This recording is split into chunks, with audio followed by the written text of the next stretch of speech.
Hello everyone, welcome to my channel Chemistry Zone by Silky Agrawal. Today's topic is Maxwell-Boltzmann distribution law, which is taken from MSc Chemistry and the subject is Physical Chemistry. आज हम discuss करेंगे Maxwell Boltzmann distribution law, जिसके लिए सबसे first हम discuss करते हैं synopsis कि हमको इसमें पढ़ना क्या है। तो सबसे पहले आता है introduction, then Maxwell Boltzmann distribution law. Maxwell Boltzmann distribution law के रिप्रेजेंटेशन को पढ़ेंगे, then graph, derivation, conclusion and reference. तो आज का हमारा टॉपिक है मैक्सवेल बोल्ट्जमैन डिस्ट्रीब्यूशन लॉ, जो कि एमएससी केमिस्ट्री फिजिकल केमिस्ट्री का टॉपिक है और ये फिजिकल केमिस्ट्री में ही आता है स्टैटिस्टिकल थर्मोडायनेमिक्स के अंदर। ठीक है, तो मैक्सवेल बोल्ट्जमैन डिस्ट्रीब्यूशन लॉ में एक्चुअल में पढ़ना क्या है, तो एक बार मैं ओवरव्यू आपको देती हूँ। ओवरव्यू के बाद ना आपको ये सारी चीज़ें जो है वो क्लियरली समझ में आएगी कि हम लोग इस लॉ में पढ़ते क्या है। ठीक है, तो अगर मैं कंसिडर करती हूँ, एक सिस्टम कंसिडर करती हूँ और इस सिस्टम में क्या करती हूँ, गैस को कंसिडर करती हूँ। तो गैस क्या होते हैं, गैस के पार्टिकल्स होते हैं जो कि क्या होते हैं, काफ़ी दूर दूर होते हैं। ठीक है, गैस के जो पार्टिकल्स होते हैं वो काफ़ी दूर दूर होते हैं। तो गैस के पार्टिकल्स जो होते हैं वो हमेशा क्या होते हैं, मोशन में होते हैं। इस चीज़ को किसने बताया था, तो काइनेटिक थ्योरी ऑफ गैसेज है। तो काइनेटिक थ्योरी ऑफ गैसेज में हम क्या पढ़ते हैं कि गैस के पार्टिकल्स जो होते हैं वो हमेशा एक मोशन में होते हैं। तो इट इज़ वेरी ऑब्वियस कि अगर वो मोशन में है, मूव कर रहे हैं, तो उसमें कोई ना कोई एनर्जी होगी। तो उस एनर्जी को फाइंड आउट करने के लिए जो थे ना, उसको बताया था कि कितना कोई जो पार्टिकल होते हैं उनमें कितनी एनर्जी है, उसको निकालने के लिए जो आया था ना लॉ, वो होता है मैक्सवेल बोल्ट्जमैन डिस्ट्रीब्यूशन लॉ। ठीक है, मतलब कि ओवरऑल यहाँ पे कि ये बोल रहा है कि जो काइनेटिक थ्योरी ऑफ गैसेस है उसमें हम क्या पढ़ते हैं कि जो भी गैसेस के पार्टिकल्स होते हैं वो हमेशा मोशन में होते हैं और उनके पास पर्टिकुलर कोई ना कोई एनर्जी होती है। लेकिन वो एनर्जी कितनी होती है उसको किसने बताया था, मैक्सवेल बोल्ट्जमैन डिस्ट्रीब्यूशन लॉ में बताया था। लेकिन एक कंडीशन यहाँ पे ऐसा आता है ना कि जो एयर मॉलिक्यूल्स होते हैं हमारे सराउंडिंग में, वो हमेशा सेम स्पीड से ट्रैवल नहीं करते हैं। ठीक है, वो जो अगर इवन सिंगल टेम्परेचर में भी, पूरे रूम का टेम्परेचर भी अगर हम सेम कर देंगे ना, तो जो एयर के पार्टिकल्स है ना उनकी स्पीड सेम नहीं होती है। कुछ जो एयर के मॉलिक्यूल्स होते हैं वो एक्सट्रीमली फास्ट मूव करते हैं, कुछ जो होते हैं उनकी मॉडरेट स्पीड होती है, कुछ जो होते हैं ना वो क्या होते हैं, बहुत ज़्यादा स्लो मूव करते हैं। ठीक है, तो इससे हम ये नहीं बता सकते कि उसका जो एनर्जी जो है वो कितना ज़्यादा है। तो इसके अल्टरनेटिव में हम क्या यूज़ करते हैं, स्पीड को यूज़ करते हैं। ठीक है, अगर पर्टिकुलरली टेम्परेचर को मैं इंक्रीज़ करूँगी तो पार्टिकल का मोशन इंक्रीज होगा। मोशन का इंक्रीज होना मतलब उसका स्पीड इंक्रीज होना, और जिसकी जितनी ज़्यादा स्पीड होगी इट मीन्स उसकी एनर्जी जो होती है वो उतनी ही ज़्यादा होगी। तो एनर्जी अगर हम नहीं फाइंड आउट कर सकते तो उसके अल्टरनेटिव में क्या लेते हैं, टेम्परेचर लेते हैं और एक क्या लेते हैं, साथ में उसकी स्पीड लेते हैं। तो टेम्परेचर और स्पीड के रिस्पेक्टिव में हम बता सकते हैं कि कौन से पार्टिकल की एनर्जी कितनी ज़्यादा होती है। अगर टेम्परेचर इंक्रीज़ करेंगे उसकी काइनेटिक एनर्जी इंक्रीज़ होगी, मतलब उसकी स्पीड इंक्रीज़ होगी, और स्पीड जिसकी ज़्यादा होगी मतलब उसका एनर्जी जो होता है मॉलिक्यूल का वो उतना ही ज़्यादा होता है। ठीक है, तो इसलिए हम वहाँ पे ये नहीं पूछेंगे कि उसका गैस मॉलिक्यूल जो होता है ना उसका एनर्जी क्या है, उसकी जगह हम क्या पूछेंगे कि सर्टेन टेम्परेचर में गैस की स्पीड जो होती है ना उसका डिस्ट्रीब्यूशन, गैस में स्पीड का डिस्ट्रीब्यूशन जो होता है वो क्या होता है। इट मीन्स वहाँ पे स्पीड डिस्कस करेंगे।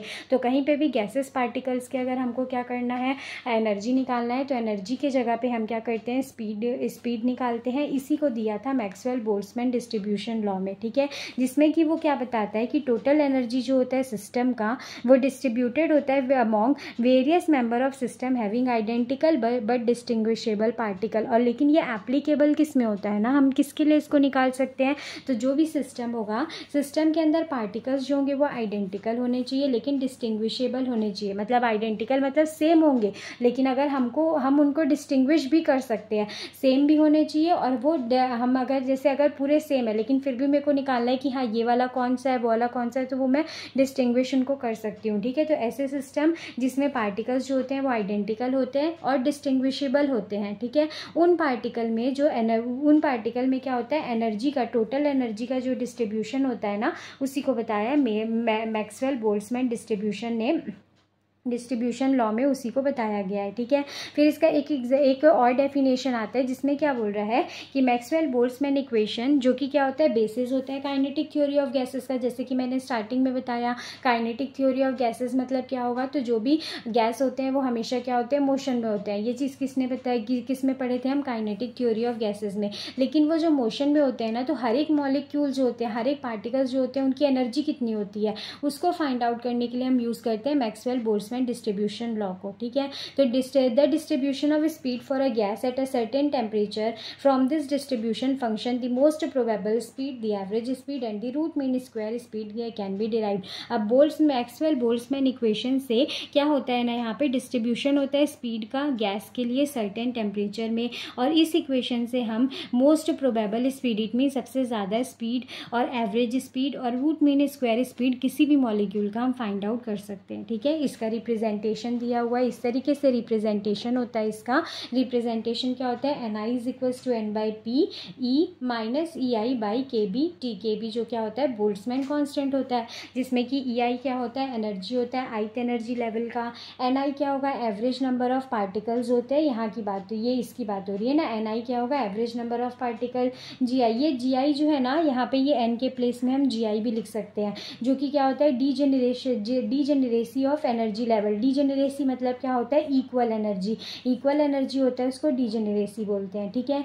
I क्या होगा, तो नंबर ऑफ स्टेट होता है एनर्जी EI के साथ। K जो होता है वो बोल्ट्जमैन कांस्टेंट होता है। T temperature. अभी जो इसी के आगे ना, यही वाले को पूरा हम डिराइव करेंगे कि किस तरीके से इसको डिराइव करते हैं, डेरिवेशन के साथ उसको हम डिस्कस करेंगे। ये इसका जनरल रिप्रेजेंटेशन होता है। अगर यहाँ पे हमको इन सब की वैल्यूज़ जो होंगी वो पता होगी तो हम ईजिली किसी भी मॉलिक्यूल के स्पीड को निकाल सकते हैं, और अगर स्पीड निकल जाएगा तो हम उससे उसकी एनर्जी को फाइंड आउट कर सकते हैं, ठीक है। तो ये ग्राफ होता है, जैसे यहाँ पे दिया है, जैसे जैसे क्या हो रहा है, नंबर ऑफ मॉलिक्यूल्स इंक्रीज हो रहे हैं, स्पीड जो हो रही है वो क्या होती है, यहाँ पे जैसे जैसे स्पीड इंक्रीज होती है तो नंबर ऑफ मॉलिक्यूल इंक्रीज होते हैं, फिर डिक्रीज होते हैं। तो ये तीन तरीके से हम क्या कर सकते हैं, उसकी वैल्यू को निकाल सकते हैं। जो यहाँ सबसे टॉप में आएगा वो मोस्ट प्रोबेबल स्पीड, मतलब इन मॉलिक्यूल्स की क्या होगी, स्पीड सबसे ज़्यादा होगी। फिर उसके बाद यहाँ पे जो आएंगे, इन मॉलिक्यूल्स की स्पीड जो होगी वो एवरेज होगी, और यहाँ पे जो लास्ट में आता है, ये मॉलिक्यूल की स्पीड जो होती है वो रूट मीन स्क्वायर स्पीड होती है। तो यहीं से पता चल जाएगा, स्पीड की बात हो रही है तो एनर्जी सबसे ज़्यादा इसकी होगी, फिर इसकी होगी, फिर इसकी होगी, ठीक है। तो इस तरीके से क्या करते हैं हम, स्पीड के थ्रू, स्पीड एंड टेम्परेचर दो टर्म्स के थ्रू हम क्या करते हैं, एनर्जी की वैल्यू को फाइंड आउट कर सकते हैं। अब नेक्स्ट यहाँ पे दिया टेम्परेचर का इफेक्ट देता है कि जैसे जैसे हम टेम्परेचर को इंक्रीज़ करते हैं तो कर्व जो होता है ना वो राइट साइड पे मूव करता है, और वहाँ पे क्या होता है, मोस्ट प्रोबेबल वेलोसिटी इंक्रीज़ होती है। इट मीन्स क्या होगा, टेम्परेचर इंक्रीज़ करेंगे तो वेलोसिटी इंक्रीज़ होगी। वेलोसिटी इंक्रीज़ होना मतलब क्या होता है, स्पीड का इंक्रीज़ होना। जैसे यहाँ पे एग्जाम्पल दिया है, ठीक है। इस तरीके से इधर क्या हो रहा है, वेलोसिटी जो है वो इंक्रीज़ हो रही है। आर्बिट्रेरी यूनिट्स मतलब अपने मन से हम यहाँ पे कोई भी नंबर को कंसिडर कर सकते हैं, ठीक है। और ये नंबर ऑफ मॉलिक्यूल्स है, जैसे यहाँ पे फर्स्ट वाला है, जैसे ये 100 केल्विन 100 डिग्री केल्विन लेंगे तो यहाँ पे ये जो है हाईएस्ट है इसका पॉइंट, ये यहाँ पे क्या आ रहा है, 1 और 2 के बीच में आ रहा है, तो 1.5 लेंगे। मतलब यहाँ पे इसकी वेलोसिटी कितनी है, जब 100 डिग्री केल्विन लिए हैं तो 1.5 वेलोसिटी है। फिर उसके बाद क्या करते हैं, टेम्परेचर और इंक्रीज़ करते हैं, तो जैसे ही 400 केल्विन करूँगी तो इसकी वैल्यू 3 हो जाएगी। फिर जैसे ही क्या करूँगी, 1600 केल्विन करूँगी टेम्परेचर को इंक्रीज़, तो 4 और 5 मतलब कि 4.5 हो जाएगी। तो ये ग्राफ हमको ये शो करता है कि जैसे जैसे हम टेम्परेचर को इंक्रीज़ करते हैं वैसे वैसे वेलोसिटी जो है मॉलिक्यूल की वो इंक्रीज़ होती है। इट मीन्स कर्व जो होता है वो राइट साइड पे शिफ्ट होता है। जैसे ये राइट साइड है तो पहले यहाँ था, फिर यहाँ, ये राइट साइड धीरे धीरे क्या होते जा रहा है, शिफ्ट होते जा रहा है। तो हम यहाँ से बोल सकते हैं कि टेम्परेचर क्या होता है, डायरेक्टली प्रोपोर्शनल होगा वेलोसिटी के, और अगर वेलोसिटी ज़्यादा है मतलब उसकी स्पीड ज़्यादा है, और स्पीड ज़्यादा होगी मतलब उसकी एनर्जी क्या होती है, ज़्यादा होती है, ठीक है। तो एनर्जी हम डायरेक्टली नहीं निकाल सकते हैं, तो उस कंडीशन में मैक्सवेल बोल्ट्जमैन जो दो साइंटिस्ट थे उन्होंने क्या किया था, स्पीड टर्म को यूज़ किया था, और उस स्पीड टर्म को यूज़ करके हम क्या कर सकते हैं, एनर्जी को किसी भी मॉलिक्यूल के निकाल सकते हैं। फिर अब यहाँ पे नेक्स्ट हम डिस्कस करते हैं इसका डेरिवेशन। डेरिवेशन में सबसे फर्स्ट यहाँ पे क्या करते हैं, कंसिडर करते हैं एक सिस्टम जिसमें आइडेंटिकल लेकिन डिस्टिंग्विशेबल पार्टिकल होते हैं ना, ठीक है। इस टर्म को ना थोड़ा ध्यान रखिएगा कि जो मैक्सवेल बोल्ट्जमैन डिस्ट्रीब्यूशन लॉ होता है ना, इसमें इसी को यूज़ करते हैं। आइडेंटिकल होने चाहिए पार्टिकल लेकिन डिस्टिंग्विशेबल पार्टिकल होने चाहिए।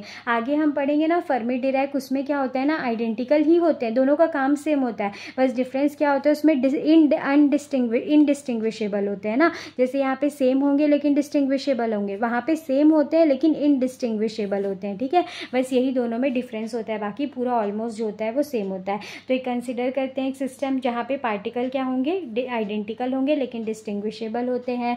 टोटल नंबर ऑफ पार्टिकल उसमें n लेट करते हैं, टोटल टोटल वॉल्यूम को कैपिटल वी लेंगे, टोटल एनर्जी को यू लेते हैं। अब एनर्जी लेवल जो होता है सिस्टम में, जैसे कि अगर वहाँ पे अगर सिस्टम ले रहे हैं तो उसके लिए ई नॉट होता है, E1 E2 और En होता है, ठीक है। वैसे ही नंबर ऑफ पार्टिकल हर एक एनर्जी लेवल पे, तो वो N1 होगा, N2 होता है, N3 होता है, Nr होता है, ठीक है। यहाँ पे En ले लिए इसलिए यहाँ पे R को यूज़ करते हैं, ठीक है। अब यहाँ से डेरिवेशन जो है वो स्टार्ट होता है, जिसके लिए मैं आपको एडवाइस करूँगी पहले आप इसको नोट डाउन कर लीजिएगा। अगर आप इसको नोट डाउन करेंगे उसके बाद जैसे जैसे मैं बताते जाऊँगी समझते जाएंगे ना, तो आपको अच्छे से समझ में आ जाएगा।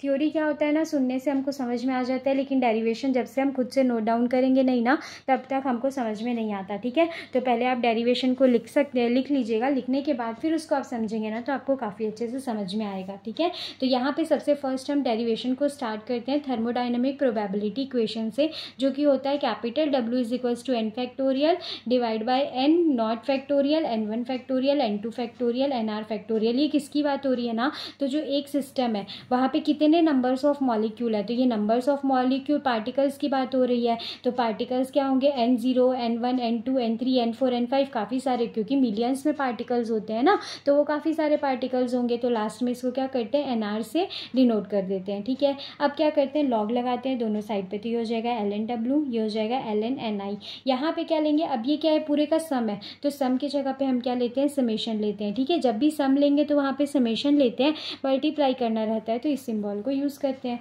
तो यहाँ पे क्या है, समेशन है, तो समेशन कहाँ से कहाँ तक है, 0 से लेके R तक, तो I की वैल्यू क्या होगी 0 और I की वैल्यू क्या होगी R। यहाँ पे लॉग लगाएंगे, NI लेंगे, यहाँ पे NI लेंगे और NI I की वैल्यू क्या हो जाएगी 0 से लेके R तक, और ये फैक्टोरियल। इस तरीके से सेकेंड इक्वेशन, कुछ नहीं है, फर्स्ट में क्या किया है, बस लॉग लगाए। अब उसके बाद एक फॉर्मूला होता है, जैसे यहाँ पे लिखा है ln x/y लिखा हुआ है, तो मैं इसको लिख सकती हूँ ln x - y, बस वही चीज़ यहाँ लिखा हुआ है, ln ni फैक्टोरियल है, माइनस में यहाँ पे ये वाले को टर्म को लिख दिया है, ठीक है। पूरा सेम है, बस यहाँ पे क्या किया, इस फॉर्मेट को इस फॉर्मेट में लिखा गया है। अब यहाँ पे क्या करते हैं ना, स्टेरलिंग अप्रोक्सीमेशन को यूज़ करते हैं, जो कि क्या बताता है कि ln x फैक्टोरियल जो होता है ना, उसकी वैल्यू को इस तरीके से हम लिख सकते हैं। तो ये इसी तरीके से दिख रहा है, जैसे यहाँ पे क्या लिखा है, ln है, n फैक्टोरियल है, यही लिखा हुआ है। तो यहाँ पे क्या है, ln x फैक्टोरियल, तो मैं जहाँ जहाँ पे x है वहाँ पे क्या लिख सकती हूँ, n लिख सकती हूँ। तो वही कि x की जगह पे n,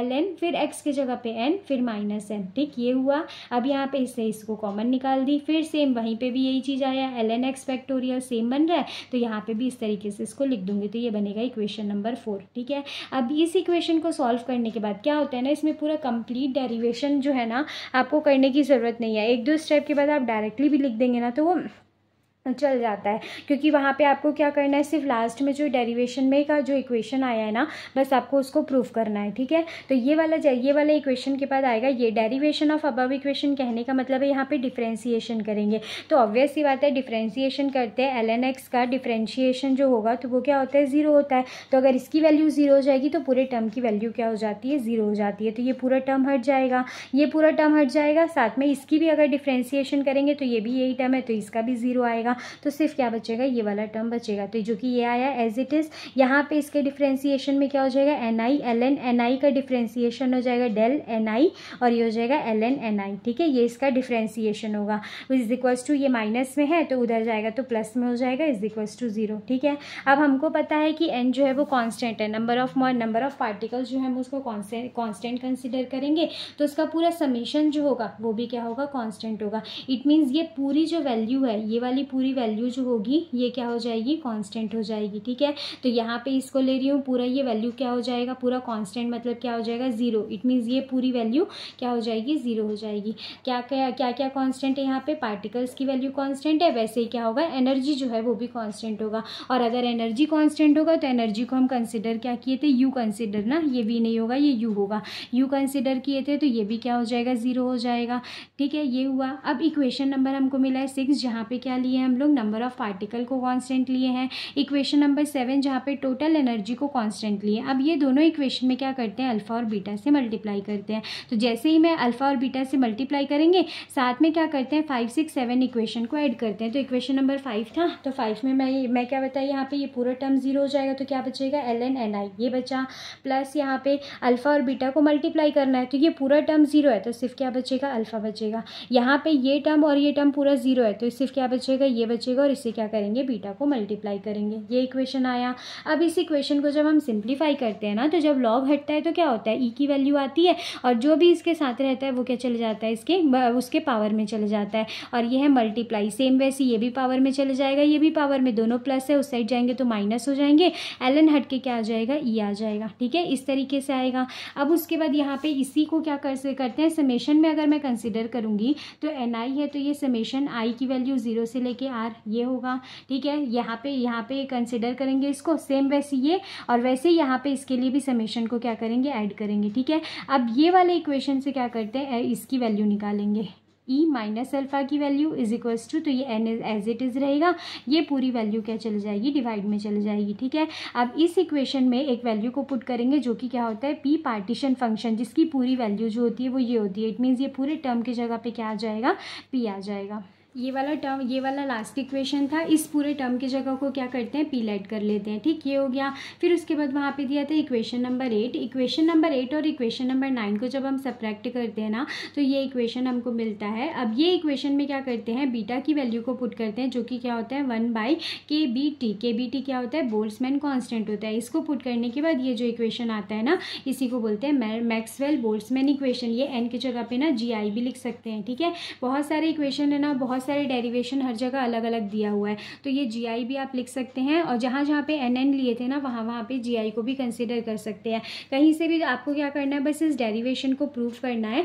तो मैं ट्राई की हूँ कि शॉर्ट में बताने का, ठीक है, ताकि वो क्या है ना, ये वाला क्वेश्चन जो है ना आपका कभी भी लॉन्ग में नहीं आता। 6 मार्क्स में आएगा या तो 5 मार्क्स में आता है, लॉन्ग में कभी भी नहीं आता। तो डेरिवेशन पूरा कंप्लीट क्या होता है ना, पूरा हर एक उसका टॉपिक का डेरिवेशन करना होता है। तो पॉसिबिलिटी ऐसी रखनी चाहिए ना कि जो शॉर्ट में अगर आपको मिल जा रहा है तो उसको शॉर्ट ही करके जाए, और जबकि पता है कि ये ज़्यादा मार्क्स में नहीं आने वाला, ये 5 to 6 मार्क्स में ही आता है, उससे लॉन्ग में नहीं आता। तो सबसे पहले आप एक्सप्लेन कर देंगे कि मैक्सवेल बोल्ट्जमैन डिस्ट्रीब्यूशन लॉ के लिए क्या बताएगा, तो वो एनर्जी, वो स्पीड का डिस्ट्रीब्यूशन बताता है, किसके साथ में, टेम्परेचर के साथ में बताता है। ठीक है, पहले वो कर देंगे, फिर उसका रिप्रेजेंटेशन और ग्राफ बताएंगे, ग्राफ बना करके इस डेरिवेशन को बता देंगे। ठीक है, तो ये डेरिवेशन को फिर से मैं सजेस्ट करूँगी आपको, वही चीज़ पहले आप कॉपी में लिख लीजिएगा। कॉपी में लिखने के बाद अगर आप उसको समझेंगे ना, तो आपको काफ़ी अच्छे से समझ में आ जाएगा। जिसको मैंने ट्राई किया है काफ़ी शॉर्ट में बताने का, क्योंकि लॉन्ग आंसर में ये क्वेश्चन नहीं आता है, तो शॉर्ट में अगर आप इसको लिख लेंगे तो आपको अच्छे से समझ में आ जाएगा। और अगर आपको नोट्स की रिक्वायरमेंट है तो आप मेरे मेल में मैसेज कर सकते हैं, जिसका लिंक आपको डिस्क्रिप्शन बॉक्स में मिल जाएगा। और अगर नेक्स्ट टॉपिक आप सजेस्ट करना चाहते हैं कि मैं उसका वीडियो अपलोड कर दूँ, तो आप उसको भी कमेंट सेक्शन में बता सकते हैं। तो आई होप आप लोगों को ये डेरिवेशन समझ में आया होगा। पहले मैक्सवेल बोल्ट्जमैन डिस्ट्रीब्यूशन लॉ, फिर उसका रिप्रेजेंटेशन, देन उसका ग्राफ एंड देन डेरिवेशन को लाइन बाय लाइन अगर समझेंगे ना, तो आपको काफ़ी अच्छे से समझ में आ जाएगा। और कुछ चीज़ें हैं ना, वो थोड़ी सी याद ही करनी पड़ेगी कि इसके बाद ये स्टेप आता है, इसके बाद ये स्टेप आता है। बाकी जो है ना, सब्ट्रैक्ट करके, मल्टीप्लिकेशन करके आपसे ये ईजिली बन जाएगा। Thank you.